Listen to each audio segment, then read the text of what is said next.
दोस्तों, इजराइल फिलिस्तीन खूनी संघर्ष की बड़ी अपडेट सामने आ रही है, जहां कल मैंने आप लोगों को बताया कि किस कदर 310 जो इजराइल के आतंकी सैनिक थे उन्हें ढेर करने का काम किया गया। 200 से ज्यादा सैनिकों को बंधक जो है हमास द्वारा बना लिया गया और यह तब अंजाम दिया गया जब पूरी दुनिया से गाजा का नेटवर्क काट दिया गया, पूरा ब्लैकआउट कर दिया गया और रात के अंधेरे में घुस करके इस कारनामे को अंजाम दिया। और जब इस कारनामे को अंजाम दिया तो ईरान की तस्नीम न्यूज एजेंसी ने ऐसा खुलासा कर दिया है जिससे हड़कंप मच गया है और यह साफ तौर पर कहा है कि जब यह ब्लैकआउट किया गया था तो अमेरिकी सैनिकों के साथ साथ इजरायली सैनिक भी अंदर गाजा के घुसे थे और तकरीबन 5000 सैनिक जो हैं गाजा के अंदर घुसे थे और उस दौरान जो आतंक मचाया, जो तबाही मचाई, वो दुनिया के सामने है। पर हमास के लड़ाकों ने इस कदर डट करके सामना किया कि वहां से तमाम सैनिकों को भागना पड़ा और तकरीबन 310 से ज्यादा सैनिकों को ढेर कर दिया गया इजराइल और अमेरिका के। और अब इसमें कईयों को बंधक भी बना लिया गया है हमास द्वारा, जिसकी तस्वीर दुनिया के सामने आ गई है। क्योंकि कल ये रिपोर्ट का जब खुलासा किया तो ये तमाम चीजें सामने थी और अब ईरान की न्यूज एजेंसी तस्नीम ने ये बड़ा खुलासा करके एक विस्फोट कर दिया है और ये बता दिया है कि कैसे ग्राउंड रिपोर्ट में हमले में पूरी तरीके से इजराइल जब फेल हो चुका तो अपने बाप अमेरिका का इसमें सहारा लेने की कोशिश की। अब जो बाप है वो भी इस जंग में कूद गया और सीधे तौर पर इन्वॉल्व जो है अमेरिका इस जंग में है। और जब अमेरिका इस जंग में इन्वॉल्व है तो जगह जगह अमेरिका के ऊपर जो हैं वो हमले बढ़ चुके हैं, जहां आप ये साफ तौर पर देख सकते हैं कि ईरान की तस्नीम न्यूज ने ये बड़ा खुलासा जो है वो दुनिया के सामने किया और ये बताया कि किस कदर 5000 सैनिक गाजा में घुसे थे, जहां 5000 UN troops involved in Israeli land war on Gaza exclusive. जो ये खुलासा किया गया है कि तकरीबन 5000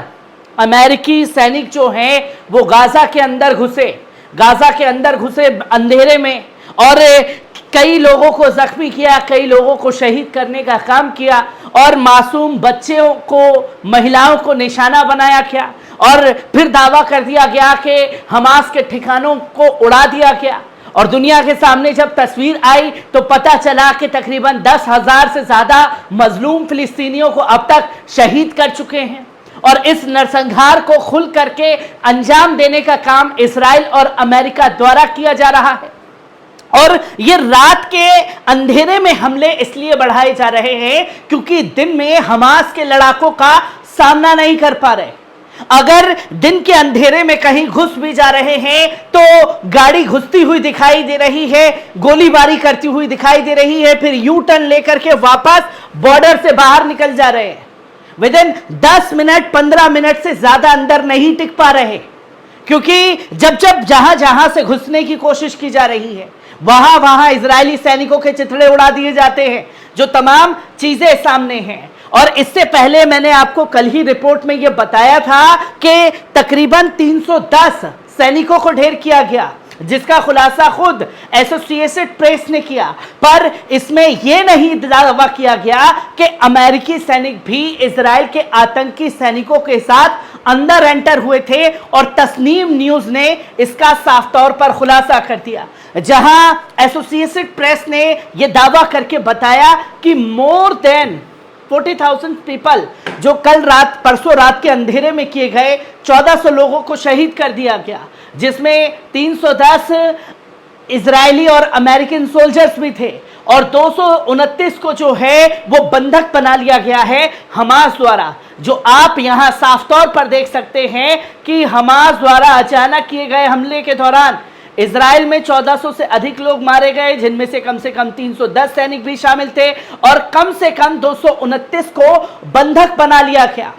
अब आप ये सोचिए कि जब इतनी बड़ी तादाद में 5000 सैनिक अमेरिका के और इजराइल के आतंकी सैनिक अंदर घुस रहे हैं उसके बावजूद ये बड़ी क्षति उठानी पड़ रही है। और इसी फेलियर को छुपाने के लिए रात भर जो है लड़ाकू वाहनों से अपने बमबारी जो है पूरे गाजा में की जाती रही इजराइल के आतंकी सैनिकों द्वारा, ताकि दुनिया के सामने ये तस्वीर ना आ जाए, दुनिया के सामने ये हार का चेहरा ना आ जाए। पर ईरान की तस्नीम न्यूज ने जिस तरीके से यह खुलासा किया, उसने हड़कंप यकीनन मचा दिया है और ये बताया कि तकरीबन 5000 अमेरिकी सैन्य बल लगे हुए थे। सुरक्षा सूत्रों ने तस्नीम को बताया कि शुक्रवार की रात गाजा पट्टी के खिलाफ जायोनी शासन के जमीनी हमले में 3 डिवीजन और कई ब्रिगेड शामिल थे। कई टुकड़ियां बना करके अंदर एंटर हुए गाजा के रात के अंधेरे में, जहां इजरायली आक्रमण में लगभग 5000 अमेरिकी सैन्य बलों की भागीदारी की ओर भी इशारा किया गया। इसमें सिर्फ इजराइल के ही नहीं बल्कि अमेरिकी सैनिक भी थे, जहां तस्नीम ने पहले बताया कि अमेरिकी सैन्य कमांडरों ने व्यावहारिक रूप से इजरायली सेना में स्थिति पर प्रभार ले लिया है, क्योंकि जायोनी बलों को अल अक्सा तूफान ऑपरेशन में करारा हार का सामना करना पड़ा है। जहां यह साफ तौर पर तस्नीम न्यूज द्वारा किया गया कि अपनी हार का सामना इजराइल के आतंकी सैनिकों को करना पड़ा है। इजराइल ने नेताओं ने प्रबंधन क्षमताओं और वफादारों पर भरोसा खो दिया है। सेना के जवानों की संख्या जो है वो लगातार इजराइल में घटती जा रही है, जिसका दावा किया गया और उसके बाद जो है इस तरीके से बुलाया गया, जहां 22 दिन से जायनीवादियों द्वारा क्रूर युद्ध छिड़ने के बाद शुक्रवार की रात गाजा में सबसे ज्यादा बमबारी की गई थी और इजरायली सेना ने ब्यूरीज, बैत हनोन, बैत लाहिया और खान के उत्तर सहित कई क्षेत्रों में गाजा पट्टी पर प्रवेश का प्रयास किया और खान यूनिस की जगह से भी अंदर घुसने की कोशिश की थी, जो दुनिया के सामने आया और यह बड़ा फेलियर जो है लोगों के सामने आ गया और क्षेत्र सेना के आगे बढ़ने पर उद्देश्य गाजा पट्टी को दिया गया, 3 खंडों में विभाजित कर दिया गया। युद्ध के अगले चरण को शुरू करने से पहले फिलिस्तीनी प्रतिरोध बलों के बीच संबंध को काट देना है, जहां ये प्लानिंग बनाई गई कि फोन के नेटवर्क जो हैं वो नहीं होने चाहिए, इंटरनेट नहीं होना चाहिए, और अगर ये चीजें रहती है तो दुनिया अमेरिका और इजराइल के आतंक चेहरे को जान जाएगी, जो उस दिन की ज्यादा तस्वीरें लोगों के सामने नहीं आ पाई। और मानिए कि पूरे दुनिया से नेटवर्क काटने के बावजूद इतनी बड़ी संख्या में अंदर घुसे और फिर वापस भागना पड़ा, तो ये बड़ी जलालत से ज्यादा और कुछ इसमें दिखाई नहीं देता, जो कि ये तमाम चीजें लगातार सामने आ रही हैं। और फिलिस्तीन में शहीद होने वालों की संख्या 10,000 के पार पहुंच चुकी है। तकरीबन 20,000 के आसपास लोग इजरायली आतंकी सैनिकों का शिकार बन चुके हैं।